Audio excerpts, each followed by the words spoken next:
Good morning everyone. Welcome to PW only IAS. दोस्तों, आप सबको याद होगा कि भारत देश के अलग अलग हिस्सों में एसआईआर एक्साइज यहाँ पे अभी चल भी रही है, पास्ट में कुछ मंथ्स में भी हुई है। ऐसे ही एक स्टेट वेस्ट बंगाल था। आपने देखा कि इलेक्शन से जस्ट पहले वहां पर एसआईआर एक्साइज हुई, काफी सारे लोगों के नाम कटे एंड अकॉर्डिंगली उसके बेसिस के ऊपर इलेक्शन हुआ, लोगों ने अपने अपने वोट डाले एंड वहां पर बीजेपी की सरकार आई। अब यहाँ पर ना देखो, एसआईआर तो बिल्कुल करवाना ही चाहिए इलेक्शन कमीशन के द्वारा, क्योंकि हमें अपने इलेक्टोरल रोल्स को यहाँ पे क्लीन करना होता है। बहुत सारे डुप्लीकेट एंट्री होती हैं, बहुत सारे लोगों की डेथ हो जाती है, बहुत सारे नए लोग होते हैं। तो सारे जो चेंजेस वगैरह करने होते हैं वो समय समय के ऊपर करने भी चाहिए, सो दैट कि यहाँ पे इंश्योर ये किया जाए कि हमारे इलेक्टोरल रोल्स यहाँ पे प्रॉपर हों। अब इस बार पता क्या हुआ, जैसे लगभग आप नोटिस कर पाओगे, जिन लोगों के नाम कटे ना, उसमें से लगभग 34 लाख लोगों ने अपील्स फाइल करी कि भाई हमारा नाम गलत कट गया है यहाँ पे। अब हुआ पता क्या, इन 34 लाख लोगों ने जिन्होंने अपील फाइल करी, ये बहुत धीरे धीरे इनकी सुनवाई हो रही है। जो यहाँ पर आप सुनवाई की बात करेंगे तो आप नोटिस कर पाएंगे कि केवल 38,000 अपील्स की ही सुनवाई हो पाई है। बाकी 33.5 लाख लोगों की तो अभी यहाँ पे जो केसेस हैं वो चल रहे हैं। जो 38,000 लोगों ने अपील यहाँ पे करी थी, मतलब जिनका सुनवाई भी हो चुकी है, डिस्पोज हो गया है, उनमें 70% लोगों को वापस इंक्लूड कर लिया गया है। यानी कि 70% लोग ऐसे थे जिनको इंक्लूड कर लिया गया है, वापस शामिल कर लिया गया है, उनका नाम गलती से कट गया था। बाकी 30% जो लोग हैं उनका नाम एक्चुअल में कटना ही था। तो वो पॉइंट सही है। पर आप नोटिस करो, अभी भी 33.5 लाख लोग यहाँ पे बचे हुए हैं जिनका प्रॉपर अभी केस सुना जाएगा, प्रॉपर उनका डिसीजन यहाँ पे आएगा। अब दिक्कत पता क्या हो गई है, अब जैसे नई सरकार आ चुकी है वेस्ट बंगाल के अंदर, अब उन्होंने अपनी अलग अलग स्कीम्स अपनी इंप्लीमेंट करनी है। तो हुआ पता क्या, वो लोग इस्तेमाल कर रहे हैं एसआईआर डेटा का। तो जैसे फॉर एग्जांपल आप नोटिस करिएगा कि मान लो हमें कोई स्कीम थी जिसमें खाने के लिए है, खाना फूड सिक्योरिटी है, या फिर वुमेन वेलफेयर, कुछ बैकवर्ड कास्ट सर्टिफिकेट्स, कुछ महिलाओं को कुछ फायदा पहुंचाना है, कुछ लोगों तक खाना पहुंचाना है। तो उसमें वो इस्तेमाल कर रहे हैं एसआईआर डेटा का। तो इसका मतलब पता क्या हुआ, ये जो 34 लाख लोग हैं जिन्होंने केसेस फाइल कर रखे हैं, अब पता नहीं इनका नाम वापस जुड़ेगा या नहीं जुड़ेगा, कईयों का जुड़ेगा कईयों का नहीं जुड़ेगा, राइट। इनको ये सारे फायदे मिलने बंद हो गए हैं। समझ पा रहे हो मेरी बात। अब जैसे फॉर एग्जाम्पल 38,000 लोग जिनकी सुनवाई हो गई है, इनके भी बंद हो गया था सारा कुछ मिलना, पर उनमें से 70% लोगों का नाम आ गया है वापस। उन्होंने उनके ऊपर केस वो था तो उन्होंने प्रूव कर दिया है कि नहीं, गलती से नाम कटा था। तो इनको वापस मिलना स्टार्ट हो गया, बाकियों को नहीं मिल रहा, और जिनके अभी केसेस चल रहे हैं उनको भी नहीं मिल रहा। तो ये तो दिक्कत वाली बात है ना। तो यहाँ सुप्रीम कोर्ट ने बोला है कि देखो, एसआईआर का पर्पस था केवल और केवल इलेक्शन के लिए, वोटिंग के लिए, किसके पास वोटिंग का अधिकार है, किसके पास वोटिंग का अधिकार नहीं है। इलेक्शन कमीशन के पास आर्टिकल 9, आर्टिकल 10, आर्टिकल 11 और आर्टिकल 12 बेसिकली जो सिटीजनशिप के साथ डील करते हैं, इन मुद्दों के रिगार्डिंग अथॉरिटी नहीं है। तो आप ये नहीं बता सकते कि कौन भारत का नागरिक है या कौन भारत का नागरिक नहीं है। ये काम अलग एंटिटी है हमारे पास, वो सिटीजनशिप एक्ट के माध्यम से हम उसको यहाँ पे देखते हैं। उसके लिए that is different procedure. SIR का इस्तेमाल केवल और केवल वोटिंग के लिए होना चाहिए, बाकी नॉन पोल चीजों के लिए एसआईआर का इस्तेमाल नहीं हो सकता। आप ये नहीं बोल सकते कि आपको खाना नहीं मिलेगा बिकॉज आपका नाम एसआईआर लिस्ट में नहीं है, मतलब एसआईआर के बाद लिस्ट में नहीं है, राइट। तो ये सारी चीजें यहाँ पे सुप्रीम कोर्ट ने बोली है कि डॉक्यूमेंट्स ठीक है अवेलेबल नहीं है तो उसके लिए यहाँ पे केसेस चल रहे हैं, वो बाद में देखेंगे उसके ऊपर। पर ऐसा मत करो कि अच्छा उनका नाम कट गया तो आपने उनको बेनिफिट्स देने भी बंद कर दिए। ये यहाँ पर सुप्रीम कोर्ट ने एक बहुत बड़ा डिसीजन यहाँ पे दिया है। दोस्तों, डेट है आज की 18 जुलाई 2026 एंड आप सभी का स्वागत है आज के प्रीलिम बूस्टर न्यूज डिस्कशन में। स्टार्ट करने से पहले मैं आप सबको बता दूं कि जो हमारे मॉनसून ऑफर्स एक्सटेंड हुए थे, आज इन मॉनसून ऑफर एक्सटेंडेड का आज लास्ट डे है। तो बहुत ही कम दाम के अंदर हमारे सारे बैचेस, जैसे 2027 के लिए प्रहार, 2028 के लिए संकल्प, और जो हमारा नेक्स्ट ईयर के लिए जो 2027 में प्री प्लस मेंस यहाँ पे रीजन मेंस एंड प्रीलिम्स यहाँ पे टेस्ट सीरीज यहाँ पे है, आपको मॉडल लेक्चर्स भी मिलते हैं। तो उन सब का यहाँ पे आज लास्ट डे है। तो डेफिनेटली कमेंट्स के अंदर इसका जो लिंक है मैंने दे दिया है, वहां पर डिस्क्रिप्शन में जाकर आप इस लिंक पे क्लिक कर कर खुद को एनरोल कर सकते हैं। चलिए आगे बढ़ते हैं। नेक्स्ट टॉपिक जो आज हमें डिस्कस करना है वो जगन्नाथ रथ यात्रा के बारे में है। दोस्तों, बहुत ही फेमस जगन्नाथ रथ यात्रा, आप सबको पता ही होगा इसके बारे में। एक्चुअली पॉइंट पता क्या है कि 16 जुलाई यानी कि परसों ये रथ यात्रा यहाँ पे स्टार्ट हुई है, और ये 9 दिन यहाँ पे चलेगी, ठीक है, यानी कि 25 जुलाई तक। अब इसमें होता पता क्या है, आपको सबको पता होगा, पुरी ओडिशा, ठीक है ना। यहाँ पर आपको मंदिर देखने को मिलेगा, श्री जगन्नाथ मंदिर। अब पॉइंट पता क्या है कि यहाँ पर हमारे जो तीन भगवान हैं, लॉर्ड जगन्नाथ जी के जो बड़े भाई हैं लॉर्ड बालभद्र, और उनकी जो बहन है गॉडेस सुभद्रा। अब इनके जो रथ होते हैं वो मंदिर से बाहर लाए जाते हैं, मतलब इनको, मतलब ये डिटीज को बाहर लाया जाएगा। इनके प्रॉपर रथ होंगे जिनको लाखों करोड़ों लोग जो हैं इनको खींचेंगे इन रथ को, और यहाँ पर इनको लाया जाता है गुंडीचा मंदिर। गुंडीचा मंदिर लगभग 2.5 से 3 किलोमीटर दूर आपको देखने को मिल जाएगा। यहाँ पर एक जर्नी होती है, लगभग 9 दिन की ये जर्नी होती है, ठीक है। तो इस तरह से ये पूरा अपने आप में ये रथ यात्रा जो है ये ऐसे काम करती है। अब इसमें आप नोटिस करिएगा कि दरअसल में ऐसा माना जाता है कि जो गुंडीचा मंदिर है ना, ये इनकी आंट का घर है। तो वहां पर वो हर साल इस तरह से हमारे जो डिटीज हैं उनको इस तरह से इस जर्नी के माध्यम से इनको यहाँ पे जाते हैं। इसके अलावा आप यहाँ पे नोटिस करिएगा कि यहाँ पर ना एक मिठाई, जिसको हम लोग पोड़ो पीठा के नाम से भी जानते हैं, एक तरह का मीठा पैन केक होता है, ये भी सर्व किया जाता है। और जो इनकी वापसी की यात्रा होती है ना, उसको हम लोग बहुड़ यात्रा के नाम से यहाँ पे जानते हैं। अब इसमें आप नोटिस करिएगा कि ये जो रथ हैं जो बनाए जाते हैं ये वुड से बनाए जाते हैं, हाथों से, ट्रेडिशनल मेथड से। ये जो वुड है हर साल नई कंस्ट्रक्ट करी जाती है, नए तरह से इसको यहाँ पे बनाया जाता है। तो एक तरह से ट्रेडिशनल का और रिन्यूअल का भी एक तरह से आपको यहाँ पे स्टार्टिंग देखने को मिल जाएगी। हम इसको फेस्टिवल ऑफ चैरियट्स के नाम से भी जानते हैं, और हिंदुइज्म का ये सबसे वन ऑफ द मोस्ट जो दुनिया भर के अंदर बहुत फेमस आपको यात्रा है वो देखने को मिल जाएगी। और इसको हम लोग आषाढ़ शुक्ल द्वितीय, यानी कि जो सेकेंड डे होता है आषाढ़ का, उसको हम यहाँ पे ये सेलिब्रेट करते हैं। तो अभी इस बार ये 16 जुलाई से 25 जुलाई तक यहाँ पे इस तरह से चलेगी।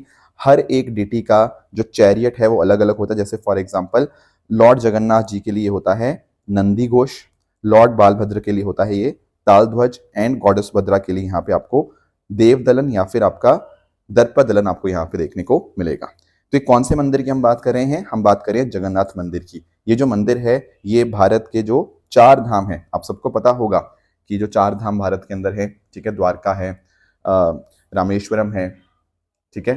तो इस तरह से टोटल 4 धाम आपको देखने को मिलेंगे, उनमें एक आपको जगन्नाथ मंदिर भी देखने को मिलेगा। इसको बनाया गया था 12वीं सदी के अंदर बाय किंग अनंत वर्मन चौथ देवा, जो कि ईस्ट गंगा डायनेस्टी को यहाँ पे बिलोंग करते हैं, उनके द्वारा बनाना स्टार्ट हुआ। आगे जाके अनंग भीम देव 3 इनके द्वारा इसको यहाँ पे कंप्लीट किया गया। ये temple Kalinga school of architecture का बहुत ही अच्छा एग्जाम्पल है।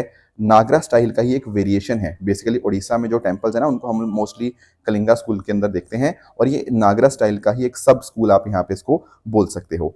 अब इसमें इस मंदिर के अंदर आपको सेंटम टावर देखने को मिल जाएगा, जिसको हम देवल के नाम से जानते हैं। गर्भगृह है, ठीक है ना, जहाँ पर जो मेन डिटी होते हैं। जगमोहन है असेंबली हॉल, फिर आपका भोग मंडप जहाँ पर आप अपने भगवान को कुछ ऑफर करते हो। फिर इस तरह से आपको नील चक्र देखने को मिल जाएगा, जो कि एक 8 स्पोक व्हील है लॉर्ड विष्णु का।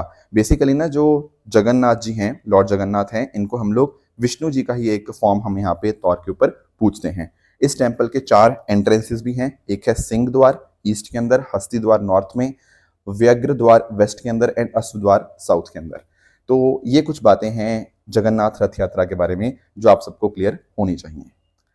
आगे दोस्तों आते हैं नेक्स्ट टॉपिक की तरफ, that is China's great green wall initiative.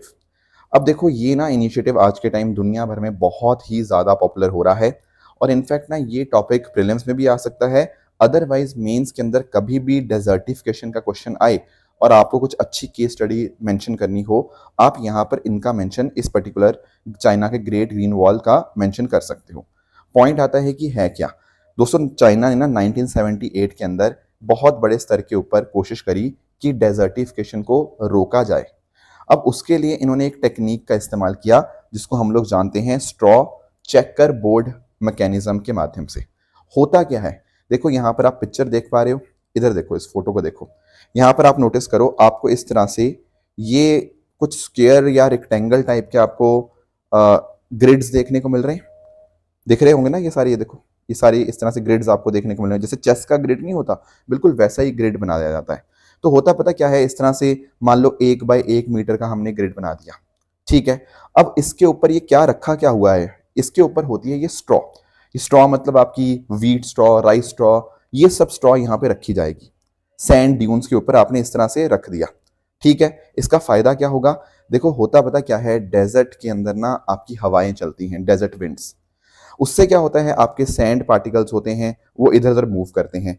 But अगर आपने इस तरह से ये बना दिए हैं अपने चेकर बोर्ड स्ट्रॉ के, उससे फायदा पता क्या होगा, इससे हवा की विंड वेलोसिटी जो है वो कम हो जाती है, सैंड पार्टिकल्स के ट्रैप करके रखती है। एक तो ये फायदा हुआ। दूसरी बात पता क्या है, ये जो चेकर बोर्ड्स मैंने यहाँ पे बनाए, इनका फायदा ये है कि इससे ना आसपास मॉइस्चर जो है वो रिटेन रहता है, इवेपोरेशन कम होता है, ऑर्गेनिक मैटर बढ़ता है। उससे क्या होगा, उससे यहाँ पे वेजिटेशन समय के साथ ग्रो होना स्टार्ट हो जाएगा। तो जो भाई एक तरह से डेजर्ट बन रहा था या डेजर्ट बन चुका था, उसके अंदर भी हम यहाँ पे उस डेजर्ट को कम करने की कोशिश कर रहे हैं। ये होता है स्ट्रॉ चेकर बोर्ड मैकेनिज्म। तो ये एक सैंड ड्यून स्टेबलाइजेशन टेक्निक है जो चाइना बहुत बड़े स्तर के ऊपर इस्तेमाल कर रहा है, और इसको पूरी दुनिया के अंदर बहुत ज़्यादा प्रेज मिल रही है, क्योंकि ये एक बहुत ही सक्सेसफुल मेथड आपको देखने को मिलेगा। In fact United Nation Convention to Combat Desertification ने भी इसको यहाँ पे रिकॉग्नाइज किया है कि ये बहुत ही शानदार तरीका है जिसको चाइना ने अडॉप्ट किया, और बहुत ही अच्छा ये मेथड आपको देखने को मिल जाएगा। तो ये आज से नहीं, ये चाइना ने 1978 से प्रोग्राम स्टार्ट किया, और इस तरह से आप नोटिस कर पाओगे ये great green wall northern, north western, north eastern China में आपको देखने को मिल जाएगी। यानी कि चाइना का लगभग आधा हिस्सा यहाँ पे इस माध्यम से कवर्ड है। इसको हम लोग 3 नॉर्थ शेल्टर बेल्ट प्रोग्राम के नाम से भी यहाँ पे जानते हैं। ठीक है, देखो पॉइंट पता क्या है, अगर हमारा किसी देश के साथ अच्छे संबंध नहीं भी हैं तो कोई दिक्कत नहीं है, उनसे हम बहुत सारी चीज़ें सीख जरूर सकते हैं। किसी चीज़ में चाइना अच्छा कर रहा है तो हमें सीखना चाहिए उसमें, ठीक है ना। मैन्युफैक्चरिंग उनकी कितनी अच्छी है, हमें सीखना चाहिए इन चीज़ों को, ठीक है ना। तो इसके अलावा अगर हम बात करें, ये दुनिया का काफ़ी बड़ा इकोलॉजिकल रिस्टोरेशन प्रोग्राम आपको देखने को मिल जाएगा, और इससे सैंड स्टेबलाइजेशन, मॉइस्चर कंजर्व करने में और एफॉरेस्टेशन यहाँ पे बढ़ाने के अंदर यहाँ पे मदद मिलती है। तो ये प्रोग्राम आप यहाँ पे ध्यान में रखिएगा। आगे आएंगे दोस्तों, नेक्स्ट टॉपिक है भारत की पहली हाइड्रोजन ट्रेन। दोस्तों कल मैं चंडीगढ़ में था और यहाँ प्रधानमंत्री मोदी जी भी आए हुए थे, और इनफैक्ट पंजाब के अलग अलग एरियाज़ के अंदर भी प्रधानमंत्री मोदी जी अभी विजिट कर रहे हैं। एंड इसी बीच में वो हरियाणा भी गए। तो हरियाणा से उन्होंने जो जींद है ना, हरियाणा में जींद जो जगह है, वहाँ से सोनीपत के लिए जो इंडिया की पहली हाइड्रोजन पावर ट्रेन यहाँ पे उन्होंने लॉन्च करी। ये भारत की पहली ग्रीन हाइड्रोजन पावर ट्रेन है। अब पॉइंट आता है कि सर हम कर क्या रहे हैं इसके अंदर। देखो आप नोटिस करते हो हमारी जो ट्रेन्स होती हैं वो डीजल इंजन पे चलती हैं। हाँ, डीजल इंजन पे चलने की वजह से बहुत सारा एमिशंस भी होता है। बट अगर मैं आपको बोलूं कि अगर हमारी train hydrogen fuel cell technology का इस्तेमाल करे तो क्या होता है। Hydrogen train hydrogen fuel cell में क्या होता है, देखो सिंपल सी बात है, आपका हाइड्रोजन है, आपका ऑक्सीजन है, हाइड्रोजन ऑक्सीजन के साथ रिएक्ट करेगा तो बनेगा क्या, बनेगा पानी, और साथ में बनेगी इलेक्ट्रिसिटी। ये जो बिजली होगी इसका हम इस्तेमाल कहाँ करेंगे, अपनी ट्रेन को यहाँ पे रन करवाने के लिए, ऐसे काम करेगा। तो इसका फायदा क्या है सर, अरे भाई इसका फायदा देखो ना, इसमें क्या आउटपुट निकल के आया, क्या इसमें कुछ हार्मफुल एमिशंस निकल के आई, नहीं। यहां पर आउटपुट निकलेगा केवल और केवल आपके वाटर वेपर। समझे मेरी बात को। तो फायदा यही है कि हमारा जो भारत का सपना है नेट जीरो, हम यहाँ पे टारगेट हम लेके चल रहे हैं 2070 का अचीव करने का, तो उसमें बहुत अच्छा मैकेनिज्म है। जीरो मिशन ट्रांसपोर्ट यहाँ पे हो रहा है एक तरह से। और इनफैक्ट ना हमारा एक स्कीम भी था, मैंने पहले भी आपको डिस्कशन किया था, हाइड्रोजन फॉर हेरिटेज। ये 2023 में भारतीय रेलवे ने स्टार्ट किया था, और हम इस तरह से 35 हाइड्रोजन ट्रेन अलग अलग जो इंपॉर्टेंट इकोलॉजिकल सेंसिटिव रूट्स है वहां पर चलाएंगे। तो उसी की दिशा के अंदर ये कदम आपको देखने को मिल जाएगा। इस ट्रेन को डेवलप किया गया है इंटीग्रल कोच फैक्ट्री चेन्नई के द्वारा, राइट। हमारा ग्रीन हाइड्रोजन मिशन भी चल रहा है तो उसको भी यहाँ पे मदद करेगा। तो आप इस तरह से नोटिस कर पाओगे कि एक बैटरी बैंक के द्वारा इसको सपोर्ट किया जाता है ताकि प्रॉपर ये चीज़ों को मीट अप कर पाए। और हाइड्रोजन की एनर्जी डेंसिटी भी अच्छी खासी होती है, और इसको मेंटेनेंस भी यहाँ पे कम चाहिए होती है। इन्वायरमेंट के लिए तो अच्छा है ही है, मैंने जैसे आपको बताया कि इसमें केवल और केवल आपका वाटर वेपर ही अमिट होता है, बाकी तो इलेक्ट्रिसिटी ही है। और इस तरह से भारत कई देशों को ज्वाइन कर गया, जैसे Germany, Japan, China, US, Switzerland. इन देशों में आपको हाइड्रोजन पावर ट्रेन देखने को मिल जाएगी, और भारत के अंदर भी अब ये स्टार्ट हो चुकी है। तो फायदे फायदे बहुत सारे फायदे हैं, बट कुछ दिक्कतें भी यहाँ पे आ सकती हैं। क्या, एक दिक्कत जो बताई जा रही है वो है सेफ्टी की। देखो हाइड्रोजन ना बहुत जल्दी से आग पकड़ लेता है, इनफ्लेम जो फ्लेमेबल होता है बहुत ज्यादा, ठीक है। अब इससे दिक्कत क्या आती है कि हमें बहुत ढंग से स्टोर करना पड़ेगा, बहुत ढंग से हैंडल करना पड़ेगा, तो उसमें खर्चा बढ़ सकता है, कॉस्ट बढ़ सकती है। ये जो मैंने आपको रिएक्शन ऐसे बता दिया, ये तो लिखने को तो मैंने ऐसे लिख दिया, पर ये इतना आसान नहीं है। ये खर्चे होते हैं यहाँ पे, ये टेक्नोलॉजी एक्सपेंसिव है, तो हमें उसकी तरफ यहाँ पे काम करना पड़ेगा, एनर्जी एफिशिएंसी की तरफ काम करना पड़ेगा, ये सेफ्टी कंसर्न्स हमें थोड़े देखने पड़ेंगे, तब जाके हम बोल पाएंगे कि वाकई में हाइड्रोजन ट्रेन सक्सेसफुल है। हाँ, फायदे हैं, इन्वायरमेंट के लिए फायदे हैं, पर सिर्फ इन्वायरमेंट नहीं, हमें इकोनॉमी को भी साथ में लेके चलना पड़ेगा। तो दोनों को जब हम बैलेंस करेंगे ना, इन्वायरमेंट और इकोनॉमी को, तब जाके हम वाकई में हम उसको यहाँ पे अच्छा डेवलपमेंट मान सकते हैं। पर हाँ, एक अच्छा कदम है सही डायरेक्शन के अंदर। नेक्स्ट आते हैं दोस्तों, अगला टॉपिक हमारे सामने है mobile phone manufacturing scheme, MPMS। दोस्तों, हमारी सरकार के द्वारा एक स्कीम यहाँ पे स्टार्ट करी गई है, और ध्यान रखिएगा एक सेंट्रल सेक्टर स्कीम है। सेंट्रल सेक्टर का मतलब यहाँ पे 100% जो पैसा होगा हमारी सेंट्रल गवर्नमेंट यहाँ पे देगी। अब देखो, आप सब लोग ना मोबाइल फोन्स के बारे में जानते हो। देखो, पहले पता क्या होता था, पहले होता था भारत में केवल असेंबली होती थी, सिर्फ और सिर्फ मतलब पार्ट्स कहीं और बन रहे हैं, भारत में हमने उसको असेंबल कर दिया और बात खत्म। सिर्फ असेंबली करते थे हम पहले। धीरे धीरे करके हमने अलग अलग कंपोनेंट्स जो होते हैं मोबाइल फोन के, हमने वो भी मैन्युफैक्चर करने स्टार्ट किए। बट अब हम इसके एक लेवल आगे जाने की कोशिश कर रहे हैं। हम चाहते हैं कि इसके regarding research and development, innovation, design, ये सब चीजें भी अब भारत में ही मैन्युफैक्चर हों। हमारी ये कोशिश है। अब सवाल आएगा, ऐसा करेंगे कैसे? लिखने से थोड़ी हो जाएगा। ये होगा देखो कुछ अच्छे इनिशिएटिव से, और उसी कदम में, उसी डायरेक्शन में एक अच्छा कदम है मोबाइल फोन मैन्युफैक्चरिंग स्कीम। कैसे? हम दोस्तों यहां पर देंगे इंसेंटिव्स। जैसे फॉर एग्जांपल, हमारे कुछ कंपनियां जो भारत में मैन्युफैक्चर मान लो करेंगी ये सारा काम, उनको ना हम ढाई, मतलब सॉरी नॉट ढाई, 2.25%, 2.25% से लेकर 5% जो भी वो सेल करेंगे, ये उनकी परफॉर्मेंस के हिसाब से हम उनको इंसेंटिव देंगे। तो यानी कि ना, अगर आपने मोबाइल फोन भारत में बनाया तो हमारी सरकार कंपनी को इंसेंटिव देगी अच्छा काम करने के लिए, सेल बढ़ाने के लिए। सेल बढ़ाओ, भारत में मैन्युफैक्चर करो और हमारी तरफ से इंसेंटिव पालो। ठीक है। इसके अलावा अगर मैं बात करूं तो 1.5% तक और एडिशनल इंसेंटिव मिल सकता है अगर आपने जो इंपॉर्टेंट कंपोनेंट्स है उसकी डोमेस्टिक सोर्सिंग करी। यानी कि अगर आपने मोबाइल के अंदर कुछ रॉ मटेरियल्स, कुछ कंपोनेंट्स डाले और अगर वो भारत में ही बने हुए, तो 1.5% और एक्स्ट्रा इनिशिएटिव हमसे इंसेंटिव ले लेना। इसके अलावा अगर आपने product design, product research and development India में की है, तो भाई 3% का और इंसेंटिव ले लेना। तो आप देख रहे हो, हम यहाँ पे कंपनीज को बोल रहे हैं कि हमारी सरकार इंसेंटिव देने के लिए रेडी है। आप बस काम करो, पूरा का पूरा मोबाइल फोन, उसका रिसर्च, उसका डिजाइन, उसका इनोवेशन, उसका की कंपोनेंट्स, सारा कुछ इंडिया में मैन्युफैक्चर करो, हमारी सरकार आपको मदद करेगी।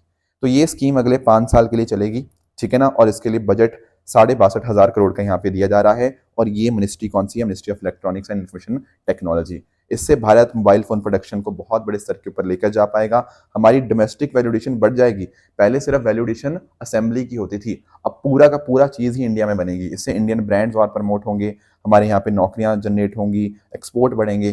तो इस वजह से हमने ये स्कीम को यहाँ पे स्टार्ट किया है, mobile phone manufacturing scheme. Again एक अच्छा कदम आपको देखने को मिलेगा, राइट। दुनिया की अगर हम बात करें ना, तो दुनिया में भारत दूसरे नंबर के ऊपर है मोबाइल फोन मैन्युफैक्चरिंग के अंदर। सबसे पहले नंबर के ऊपर चाइना है, और दुनिया के लगभग 70 से 80% ग्लोबल स्मार्टफोन चाइना ही बनाता है। तो भारत भी बना रहा है, पर चाइना से हम बहुत बहुत ज्यादा पीछे हैं। तो ये चीज हमें करनी होगी, और उस दिशा में ये कदम आपको देखने को मिलेगा। नेक्स्ट आएंगे अगले टॉपिक पे, that is white rabbit technology demonstration network. इसको अंडरस्टैंड करते हैं कि आखिर ये मुद्दा क्या है। सबसे पहले तो इस टेक्नोलॉजी का मतलब समझो कि ये व्हाइट रैबिट टेक्नोलॉजी आखिर होती क्या है। देखो, ये जो व्हाइट रैबिट टेक्नोलॉजी है, इसको सर्न के द्वारा डेवलप किया गया है, जो कि एक यूरोपियन ऑर्गेनाइजेशन है न्यूक्लियर रिसर्च के रिगार्डिंग। अब ये क्या है, टेक्नोलॉजी क्या है? देखो, इसमें ना टाइम को सिंक्रोनाइज किया जाता है। सिंक्रोनाइज मतलब सेम। जैसे फॉर एग्जाम्पल, मान लो जो रिकॉर्ड कर रहा हूँ, लेट्स से अभी टाइम हुआ है 7:51, और आपकी घड़ी में मान लो हुआ है 7:52। देखो, ये तो बहुत ही अलग अलग टाइम हो गए, ये तो टाइम सिंक्रोनाइज्ड है ही नहीं। बट अगर मैं आपको बोलूं कि आपकी घड़ी के अंदर 7:51 हुए हैं, तो क्या मेरी और आपकी घड़ी में टाइम सेम है?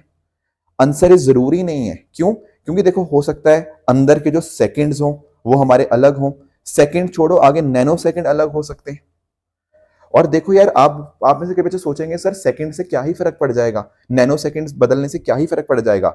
देखो हमें कुछ फर्क नहीं पड़ेगा, पर फाइनेंशियल मार्केट्स में फर्क पड़ता है, साइंटिफिक रिसर्च के अंदर फर्क पड़ता है, लॉन्च टेक्नोलॉजीज के अंदर फर्क पड़ता है, क्वांटम टेक्नोलॉजीज में हर एक नैनो सेकंड की यहाँ पे कीमत होती है, स्मार्ट पावर ग्रिड्स के अंदर हर एक नैनो सेकंड की यहाँ पे कीमत होती है।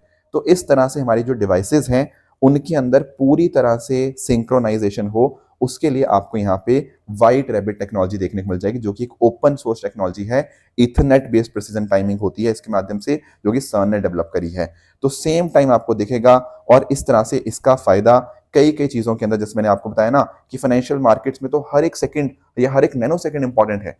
आपने कोई ट्रेड लेनी है, कोई बहुत ही करोड़ों रुपए आपका फंसा हुआ है, तो ऐसे केस में एक्यूरेट टाइमिंग बहुत कम मायने आती है। साइंटिफिक एक्सपेरिमेंट आप करते हो तो उसमें डिटेक्टर्स को हर एक जगह के ऊपर सेम टाइम रेफरेंस चाहिए होता है।